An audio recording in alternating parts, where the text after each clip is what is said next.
Hi guys, this is Tablet-News.com and I'm here with the HTC Desire 816 or 816. This is the dual SIM version of the phablet and we're here to review this device with a pretty big screen. We're dealing with a 5.5-inch phablet with an okay price. This product was unveiled back at Mobile World Congress 2014 and it's probably the best mid-range HTC ever and the best Desire phone from HTC ever.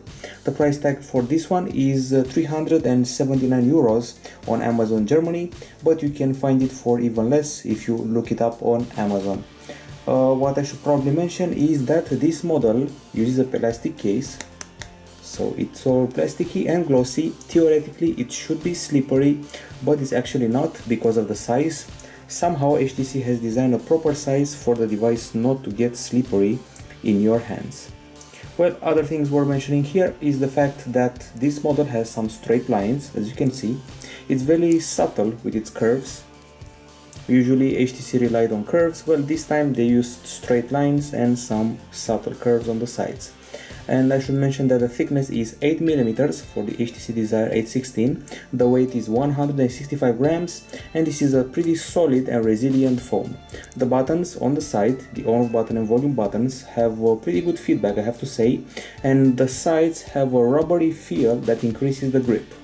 On the front side we have this front camera and the speakers, the boom sound speakers at the top and at the bottom, signaled by these little perforations here and here. At the back we got the camera and flash plus the usual logo. At the top there is the audio jack and the microphone, while at the bottom there is the micro USB port for charging and connecting to a PC. On the left side we got the physical buttons, volume and on off, and finally we got a lid here. This lid covers up the microSD card slot and the 2 nano slim slots on this device, and to me this lid feels a bit flimsy and fragile, and I'm guessing you will break it after about a couple of months of usage.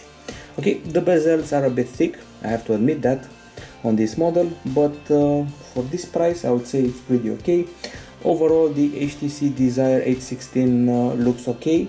It's less beautiful than a Galaxy Note, obviously, because it's battling in the phablet area, but once again it's a mid-range phablet, not a high-end one, so we may forgive its big bezels. Of course it's still prettier than a Huawei Ascend Mate if you really want to compare phablets between each other. The hardware, well, we're offered here a display with a 5.5-inch diagonal. This one is a 720p screen and it's a Super LCD too. By the way, as far as I know, it doesn't have Gorilla Glass protection. Inside the phone we find a quad-core Snapdragon 400 CPU clocked at 1.6 GHz. Other specs include 8 GB of storage, 1.5 GB of RAM, and a microSD card slot that can host up to an extra 128 GB. The main camera, well, this one is a 13 megapixel shooter with BSI, and the front camera is a 5 megapixel shooter also with BSI. On the connectivity side, as I said, we got nano SIM card slots, and we also have HSDPA Plus with a maximum download speed of 42 MB per second. We also have 4G LTE here, GPS, there is also GLONASS, Bluetooth 4.0, Wi-Fi, DLNA, micro USB 2.0, and the GPU is the Adreno 305, in case you're wondering. We got the stereo boom sound speakers, and in a section I like to call "and others," there is the digital compass, accelerometer, proximity sensor, ambient light sensor, and FM radio. Finally, we have reached the battery, and since we've reached the battery, I have to tell you this one is a non-removable lithium polymer 2600 mAh unit. On paper, this battery provides 737 hours of standby or 21 hours of 3G talk time. In our usual tests that involve HD video playback with Wi-Fi on and brightness of 50%, we achieved a time of 7 hours and 44 minutes of HD video playback. Usually with moderate to average use you get a day and a bit of usage from this device. I would say it's pretty okay considering we have a big screen that can use up a lot of power. A main disadvantage here is that it takes a long while to charge the battery. It would take about 3 hours and a half to fully charge the battery, which is a bit of a bummer. Now let's go to the settings area. And we're looking for power saving, obviously available here. There's the regular option, the regular power saver, that reduces CPU usage, screen brightness, turns off vibration feedback, and puts the data connection to sleep when the screen is off. But then there's the extreme power saving mode, that's the real kicker. And before we get to that, we also have the fast boot option that probably uses up a lot of battery, so that's why it's here. Okay, so the extreme power saving mode can be activated at 5%, 10% or 20%, and let's activate it right now. It conserves CPU usage, only offers access to essential features, turns off vibration feedback, turns off data connection when the screen is off. This is what the extreme power saving mode looks like.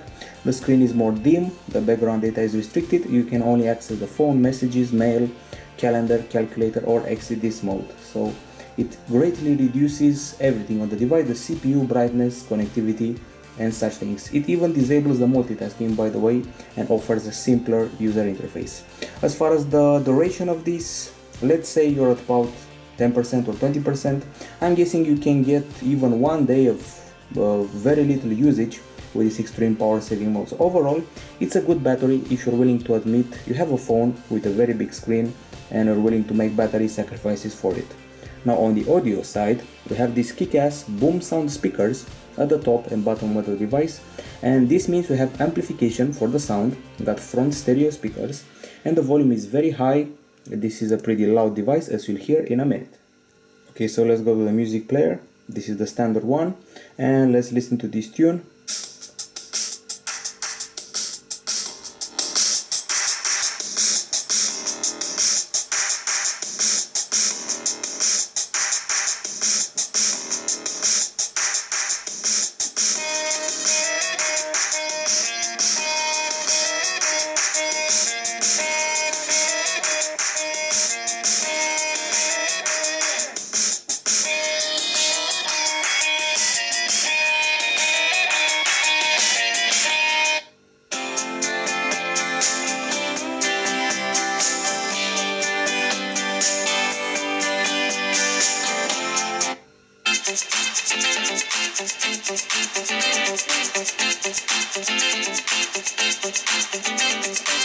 Okay, so we just had fun with the visualizer.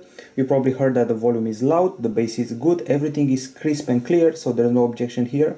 The volume is only slightly below the one of the HTC One M8, which is a big compliment for this device, especially since it's not a lot less high than that volume, so it's good. Of course, we don't have an equalizer, sadly, from the folks of HTC. We get a bunch of settings like album art, artist photos, lyrics, and update the content you're playing with information from the web. And you can also select the scenes you want for your equalizer, like this one. Okay, so cool effects, but no equalizer, which is my main objection. This player supports FLAC files, by the way, and as far as I know, we also tested the decibel level on this device, which is pretty impressive, by the way. Once again, we're dealing with a budget phablet, which makes it all the more impressive. So here we go, 85.4 decibels that we recorded with HTC Desire 816. Audio is excellent, and we obviously have some settings lined up for you, but these settings are more for the headphones rather than anything else. Here it is, the boom sound option. So let's get the headphones out. These are the bundled headphones that are found in the box of the device. As you can see, the design is nothing fantastic. They're pretty rigid when the design is concerned. Got straight lines all over. They're not very comfy in the ear, but the volume is huge. I recommend listening to about 70% to 80% of their maximum volume, since they're simply too loud to be enjoyed, which is a good thing for people who like to crank it up to 11. Okay, so if we attach the headphones like this, the boom sound option comes to life. You can turn it on or off. When it's on, it gives you an extra bit of bass and extra strength for the sound. As I said, the headphones are a bit too loud. The sound is perfect. They're not very comfy, but you should enjoy them while you have them. Of course, you can replace them with other ones if you have them. We also have a lot of applications here for the media, including FM radio. Here it is. You can listen to your favorite radio stations. We got an option for the speaker, and that's pretty much it, plus a bunch of favorites if that's the case. So overall, we got a perfect mid-range audio experience on this device, both the headphones and both using those stereo speakers. You probably know what time it is. It's time to check out the screen. First things first, this is a 5.5-inch screen, resolution 1280 over 720 pixels, 267 ppi, Super LCD 2, and HTC did not install a video player here, so you simply have to access the gallery and handle it yourself from there. Once again, we have no standard video player installed, so you have to do it with the gallery. Okay, so I got this test video right here. Let's turn it down a bit. We're not interested in the volume, but rather the video. We have good viewing angles, I'll tell you that from the start. And we also got realistic colors. By the way, the audio is actually very good when watching video. This applies to both movies and things I filmed here. This is a bright screen, it's crisp, it has good contrast. It doesn't have Gorilla protection, so be careful with it, don't break it. Okay, moving further, we also tested the screen using stuff like a microscope and a lux meter. Let's see what came out. Nope, not this option. Let's go back. And here it is. This is what the screen looks like when you use a microscope on it. Moving further, this is the lux meter, and we achieved 362 lux units. The pixels are of the RGB stripe kind, and by the way, this lux level is very close to the one of the Xperia Z2, which is a complement for this model. The Xperia Z2 reaches 366 lux units, so this screen is very well balanced for a mid-range phablet that's priced below 400 euros, and you can even find it for below 350 euros if you know where to look for it. Okay, so the screen is great, the audio is great, and now the camera. What we're dealing with here is a 13 megapixel shooter with BSI, 28mm lens and f2.2 aperture. It has a 4:3 sensor, there is no image chip technology here, and we have a single LED flash. The front camera is a 5 megapixel shooter with a wide angle lens, so you can take great selfies with it. Let me bring this usual toy that we use for pictures and stuff like that. Here we go, turning on the camera. Okay, so this is the standard interface, you already know it from other HTC devices. At the top left there are the flash options, and at the bottom left you can find the other options that are important here. On the right side we have the shutter button, we have the capture modes, camera, video and selfie, and also a shortcut towards the gallery. Okay, so let's see what we're dealing with here. These are the main settings. So we got auto for the capture modes.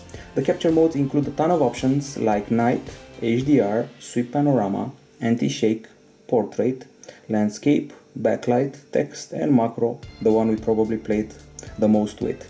Then we got ISO going up to 1600, exposure values with a ton of options, and auto white balance with a few options like incandescent, fluorescent, daylight, cloudy or auto.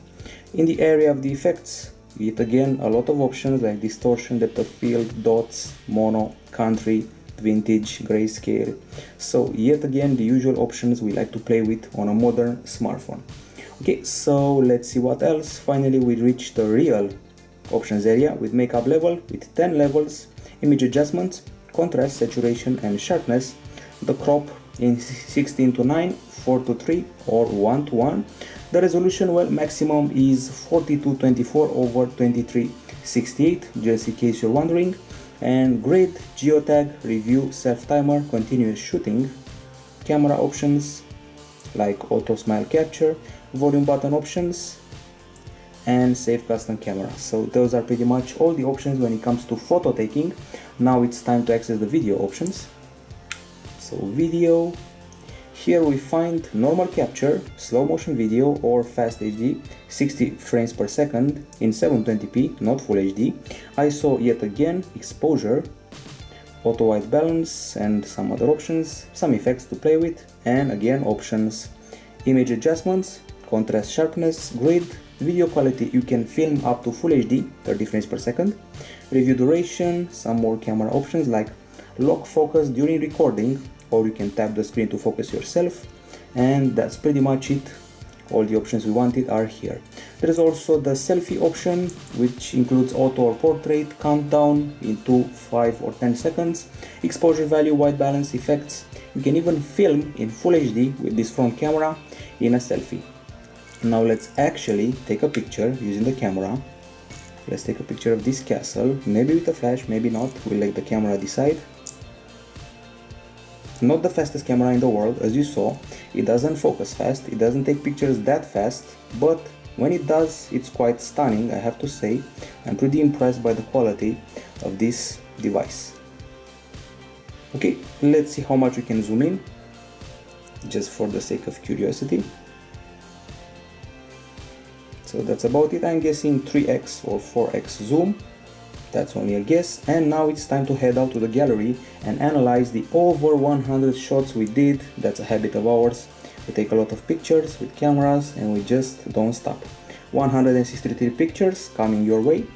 So I'll let you know that we got vivid colors, we got good brightness, everything looks crisp, the exposure is great. And since it's almost summer, I have a lot of pictures of blooming flowers, especially roses, that you totally love because it really showcases the ability of the camera to catch stuff with great exposure, contrast, white balance, and everything you want from a modern camera, even on a mid-range phone. As usual, you'll see a full gallery in the article dedicated to this handset. And the colors are very impressive. Even when you zoom in, you don't lose a lot of detail, which is very good. Okay, now let's skip to what interests us the most, which is the macro. So I tried the macro here, almost got it, but then came this beauty, and I'm talking about this one, a true macro shot with the macro option activated. It highlights this little red rose in contrast with the one that's pink in the background. This one highlights the pink one. So truly impressive macro on this device. We also have a panorama here somewhere. Let's find it. A lot of pictures to enjoy. Some of them were taken during cloudy periods. That's what happens during the summer. Sometimes it's very cloudy and it starts to rain. Some macro shots as well. Okay, so searching for HDR and panorama. Regular forest, HDR working fine.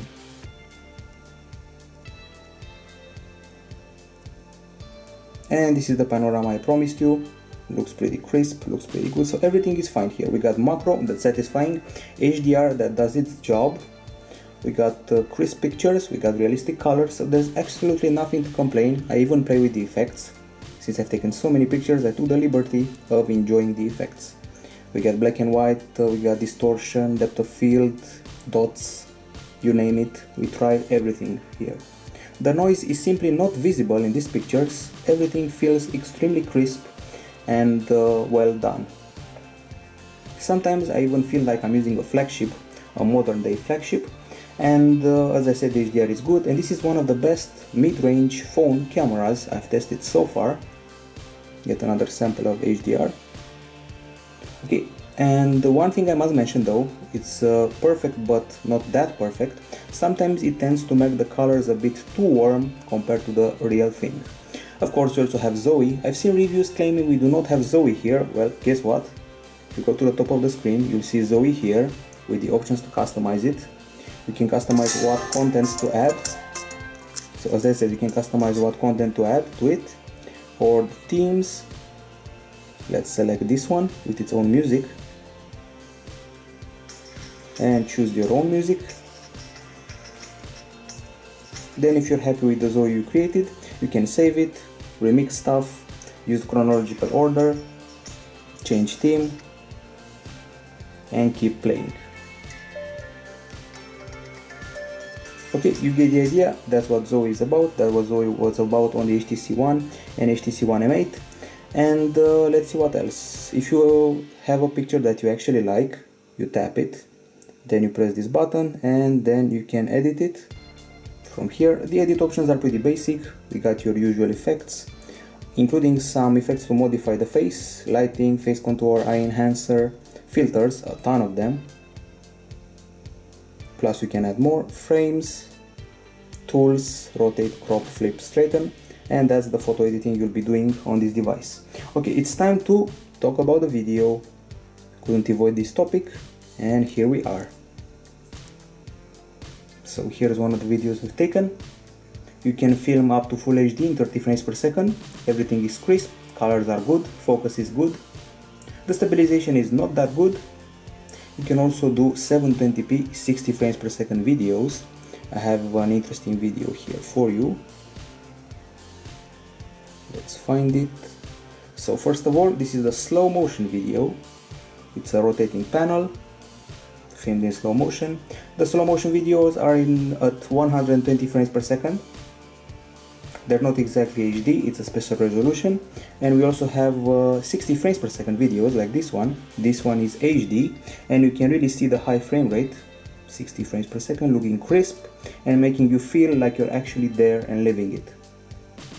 When you're filming, you'll feel there's a slight bit of oversaturation going on, but since this is a mid-range phone with a good price, you may be able to forgive it. The full HD videos you take, we have a bitrate of 20 MB per second, and the audio bitrate is 192 kilobytes per second. By the way, this takes stereo audio, so it's very good.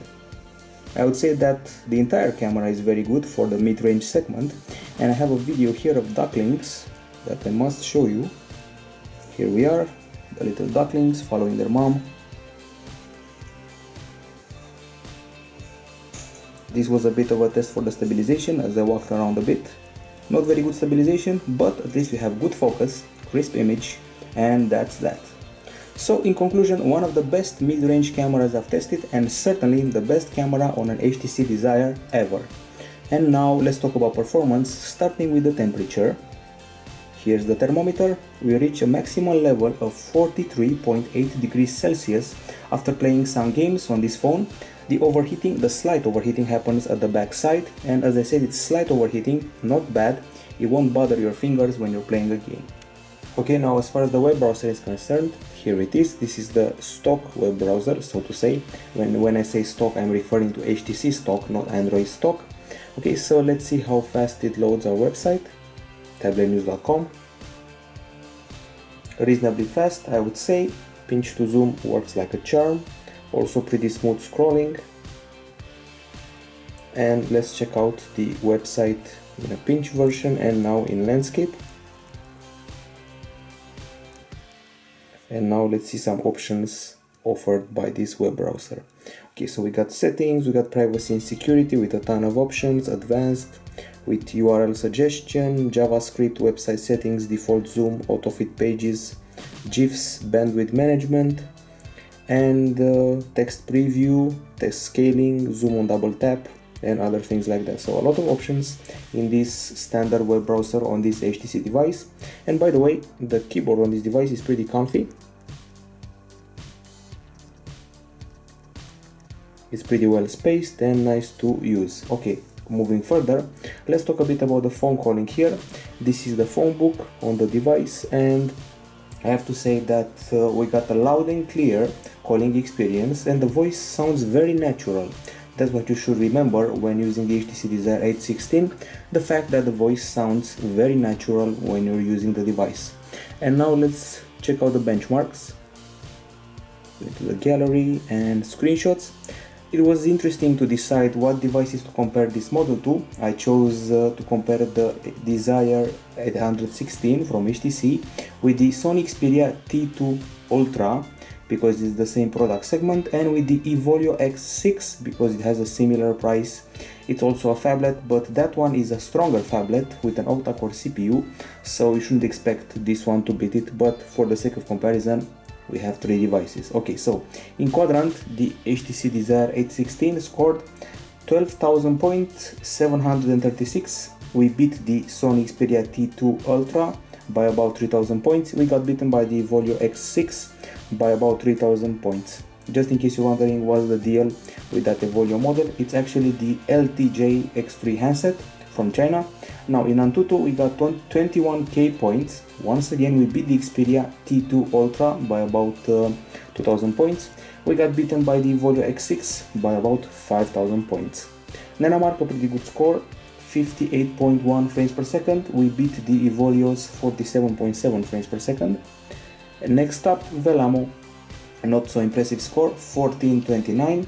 This is below the 2000 points of the Sony Xperia T2 Ultra and also below the 2000 points of the Evolio X6.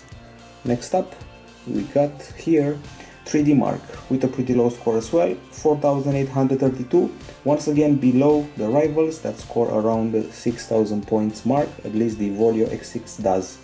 And now Geekbench, here we have 437 in the single core test. We're pretty much the same result on the Volio X6, while in the multi-core we got 1416. We beat the Sony Xperia T2 Ultra with its 1359 points. Of course, we got beaten by the octa-core Volio X6 with 2300 points. Next up, GFX. Here we got 5.8 frames per second in the 1080p T-Rex off-screen test. And by the way, the Xperia T2 Ultra has the exact same frame rate in the same test. Next up, Browser Mark, low score 625. Then SunSpider, yet another low score 1542. The Xperia model is actually better with 1337, the lower the better here. And finally, the speed test was pretty impressive, 21 Mbps download and 22 Mbps in upload, while the Volio got 19 and 21, so we're just a bit better than that model. The conclusions as far as the benchmarks are concerned is that this model is able to rival the Sony Xperia T2 Ultra and even surpass it in some of the tests. Meanwhile, it's only a little below the octa-core MediaTek CPU of the Volio model, which is high praise for a quad-core Snapdragon processor. Okay, we're done with the benchmarks. Obviously there's no lag here, so you can forget about benchmarks and simply check out the regular user experience, and you'll see there's no lag whatsoever. You can run the newest games and there's no problem in the hardware and software aspect. Speaking of software, let's see what we're dealing with here. This is Android 4.4.2 KitKat with HTC Sense 6.0 on top, with the usual minimalistic interface from HTC, with their very flat icons and the color choice that involves gray, green and black. They're very clear letters and basically everything the HTC Sense 6.0 meant on the HTC One M8, with a few things left out. For example, the gestures that you saw on the M8 are not here. Let's pinch. These are the widgets that we're dealing with. Some of them are stock, some of them are offered by HTC. That's what defines the interface here. As you can see, black and white, minimalistic. That's the core of the experience when using Sense. Obviously we got Blink Feed that takes up its own home screen. It integrates a few bits of information. Some people have said it's a rival for Flipboard. I find it to be much better than Flipboard. This is how you view an entire article. You can also share it and press this little area here to add to a reading list. These are the highlights that you're checking out here. You can also see recent stuff. You can also check out the topics. You can compose your own tweet or Facebook status. Services and apps include Facebook, Google+, Instagram, Kid Mode, LinkedIn, Weibo, Twitter, WeChat, and even Zoe. Other things, you can search for content. Even we are featured here.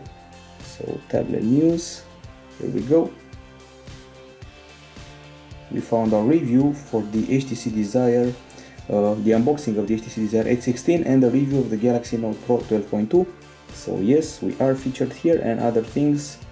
You can add more content from a few reliable sources, from technology and science, Android Central, Android Police, Crackberry, a lot of sources, politics as well, sports, Associated Press, and all the sources people love. So this is Blink Feed. This time it doesn't have the weather and time on top. It has been updated, and as you can see we got a dock area in the interface with the phone call, messages, app shortcut, browser and camera. It's an omnipresent dock. No matter what home screen you're on, the dock is there. For multitasking, well, you're able to swipe up to close the app. Close all of them by pressing this one. You can see 9 apps working at the same time and close them. And in the notification area, you see obviously the notifications here. Press this button and you enter the toggles. Toggles usually rely on connectivity or stuff like brightness, airplane mode, power saving mobile data, and there's this little option. It's called HTC Mini Plus. It's a small remote handset that allows you to do some remote controlling of your own handset. For example, if you got a presentation, that little fellow even has a small laser. You can take calls on it and you can control the camera of the device from the distance. So it's a remote control for your smartphone. Okay, so let's see what else. Of course, we don't have gesture controls the ones from the HTC One M8, sadly. And in the settings area, we got Dual Network Manager, which is another name for dual SIM settings, and you can also personalize your experience, personalize your home screen. You can also select the easy mode. This is good for the elderly, for example. Big options, everything is clear, and you can easily revert back to the experience if you want to. So this is the normal mode. Back to the settings, personalize, choose wallpaper, add apps and widgets, manage the home screen panels. And by the way, you can also remove the blink fit panel if you don't like it. Yes, it's removable, it's not forced on you if you don't like that. And you can also choose a theme. Those are some themes available, special ringtones, and that's pretty much it. In the lock screen area, these are the options. You can swipe to the top to unlock it. You can go straight to blink feed, or let's see what happens. This is how you go to blink feed, and let's swipe the other way. This is how you go to the main home screen. So that's the unlocking mechanism, plus obviously pulling up one of these icons triggers it and enters that feature. As you can see, we got virtual buttons this time. We got multitasking, we got home, and we got back. There is no capacitive button here, which is a nice thing because it's modern. And now we reach that part of the review where we analyze the pre-installed apps. Let me start off with Mail. This is not Gmail, this is the mail application offered by the folks of HTC. Then we got Calendar, yet another app that has been customized by HTC. Then we got Google Maps. It worked pretty fine and it located us pretty fast.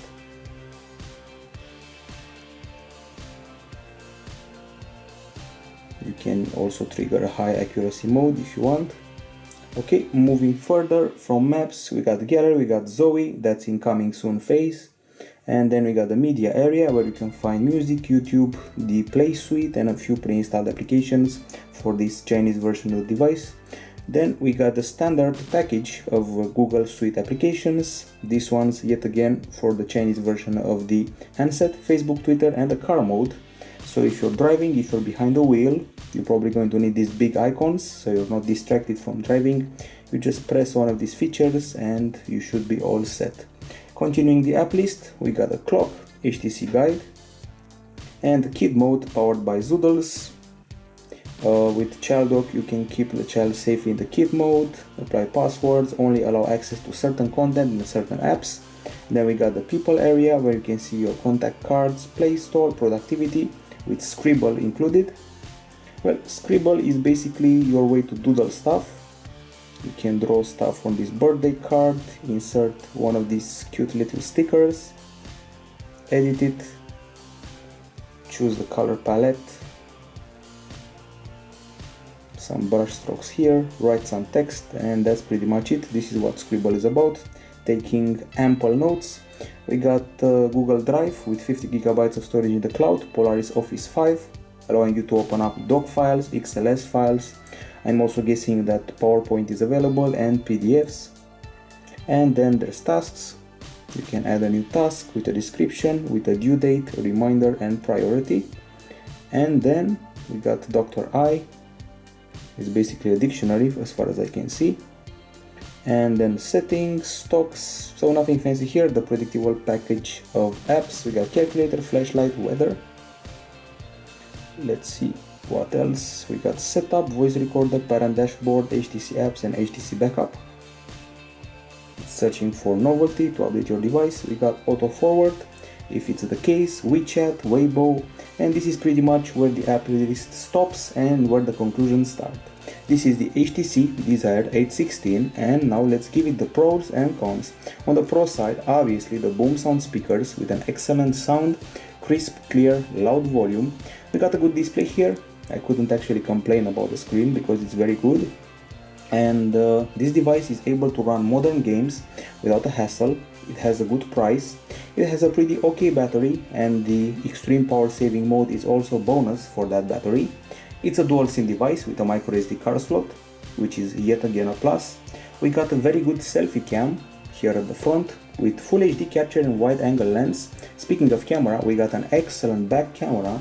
Sometimes in daylight you'll feel that it even beats the camera of the HTC One so that's very impressive. The interface of the device is nice. I've always been a fan of HTC Sense. I prefer it compared to TouchWiz or LG's interface. And finally, this device is comfy in spite of its big diagonal. And now the cons, we don't have a huge cons list here. The long charging, over 3 hours, the lack of Gorilla Glass protection. Well, the internal storage tends to fill up very fast. I found myself not having enough space for games. Also, the lid that's on the side right here feels pretty flimsy and fragile. We don't have an equalizer in the audio player, that's another cons. The headphones are not very comfy and we have no gestures, so that's the cons list. And now the verdict.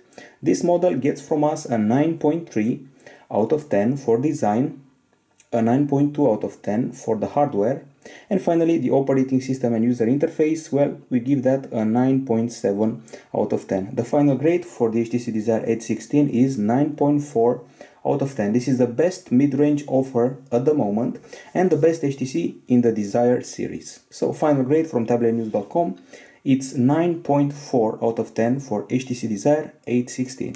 That's it from us. Bye bye.